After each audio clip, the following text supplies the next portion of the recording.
security mission is a very, very important mission to the National Police Service, because we are supporting that country to ensure that the people of the country can be able to get peace and security back in their homes.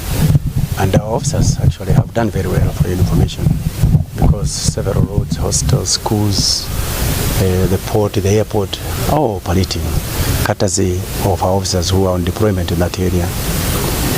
However, it must be remembered that in all kind of operations, including the operations that our officers back home are rendering, from time to time an officer can get injured. But when you get injured, you're also taken care of. You are taken to hospital and treated.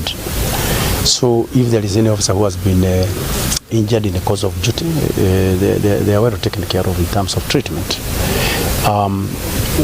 That officer is still missing. And all efforts are in place to ensure that we get him.